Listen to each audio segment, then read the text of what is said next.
Ընդամենը մեկ հարցազրույց եւ պարզ է դառնում, որ ռուսական «Էխո Մոսկվի» ռադիոկայանի գլխավոր խմբագիր այլախոհ Ալեքսեյ Վենեդիկտովը Հայաստանի մասին ավելի բարձր կարծիք ունի, քան տեղական լրատվամիջոցը, որով հանրությանը հրամցվեց հիշյալ հարցազրույցը 44-օրյա պատերազմի, Հայաստանում ժողովրդավարության մակարդակի, Հայաստանի եւ Ուկրաինայի համեմատությունների եւ այլ իրադարձությունների մասին։ Дело армянского народа и его премьер-министра.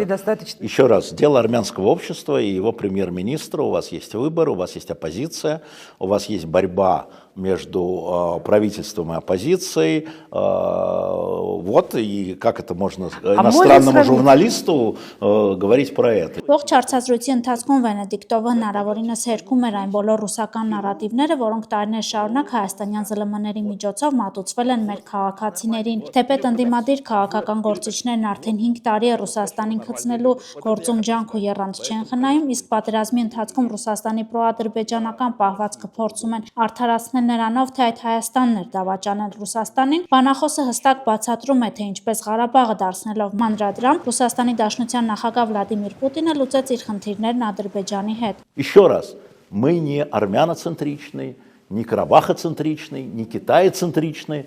кремлецентричный, я имею в виду власти России. Вот просто.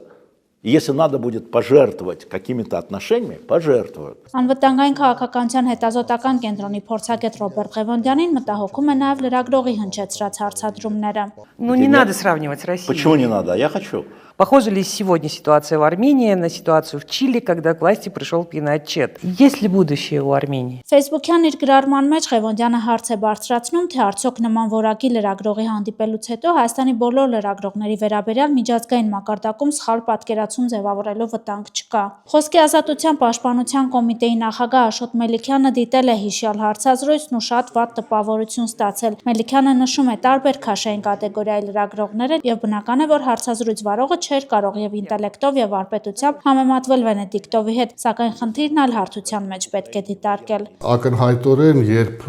լրագրողը ինքը կաղապարված լինելով տարատեսակ կարծրատիպերով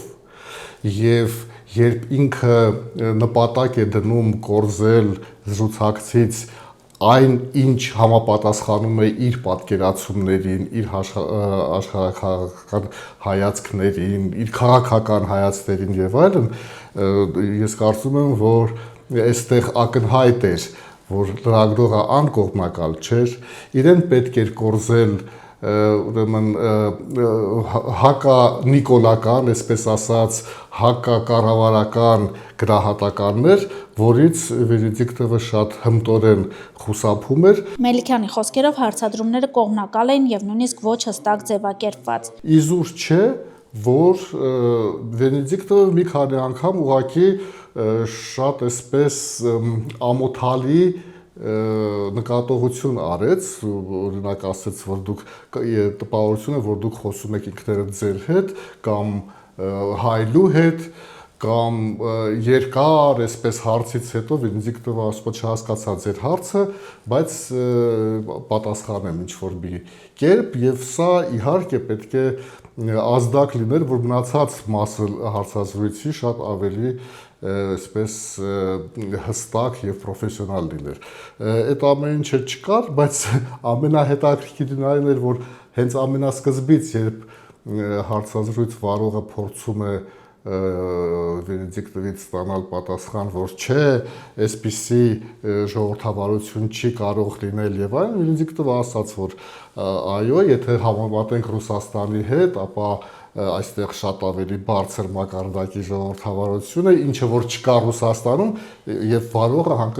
մեկ համեմատի Ռուսաստանի հետ։ Եվ ճիշտ էր Վենեդիկտովը ասում, որ ինչու չհամեմատեմ, ես ուզում եմ համեմատել։ Ըստ մեր զրուցակցի Վենեդիկտովը լրագրողին վարպետության դաս տվեց եւ այս հարցազրույցը ցուցուն օրինակ էր, թե մեր պառակտված ու բևեռացված դաշտում ինչպես է լրատվամիջոցներից մեկն ունենալով քաղաքական հայացքներ ու կողմնորոշում, ծառայում այդ հայացքներին ու երկրորդ պլան մղում հանրային շահը։ Մելիքյանից հետաքրքրվեցինք հնարավոր է սահմանել էթիկական նորմեր լրագրողների համար, որոնք հաճախ ճեպազրույցների ժամանակ անցնում են բոլոր սահմանները։ Այդ ամենը բնականաբար ինձ էլ է մտահոգում եւ որևէ կերպ չեմ կարող հասկանալ այդ գործելավոճը, բայց մյուս կողմից պետք է նախ ասեմ, որ էթիկայի նորմեր գոյություն ունեն, գոյություն ունի նախաձեռնություն ԶԼՄ-ների ինքնակարգավորման, որը ղեկավարվում է լրագրողական էթիկայի վարքականոնով։ Այստեղ մեծ հարց է, թե որ լրատվամիջոցն է ուզում միանալ այդ վարքականոնին եւ պահպանել լրագրողական էթիկան։ Մենք գիտենք լրատվամիջոցներ շատ հայտնի մեր դաշտում, որի գլխավոր խմբագիրը կարող է ասել, որ էթիկայի նորմերի պահպանելը դա գրաքննությունն է։ Այդ գրաքննություն է։ Այսինքն այդքան է պատկերացումը դրա մասին, որովհետև ոչինչ ինքը ոչ կարդացել է, ոչինչ չի կարդացել ավելի ճիշտ, միջազգային փորձին ծանոթ չի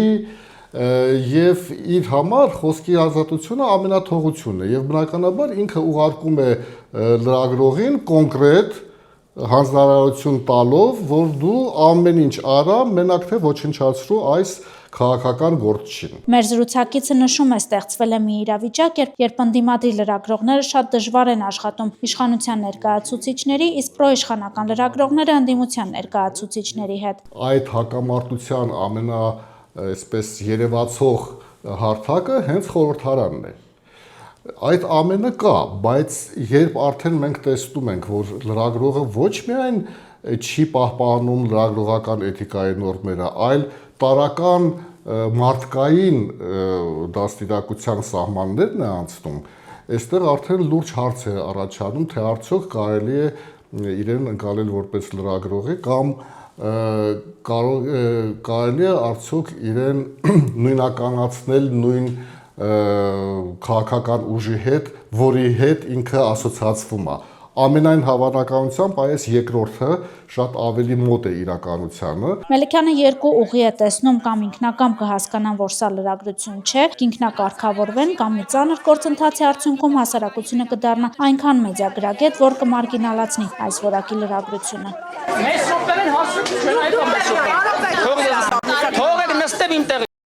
Չմոռանաք հավանել տեսանյութը և բաժանորդագրվել Civic AM-ի YouTube-յան էջին։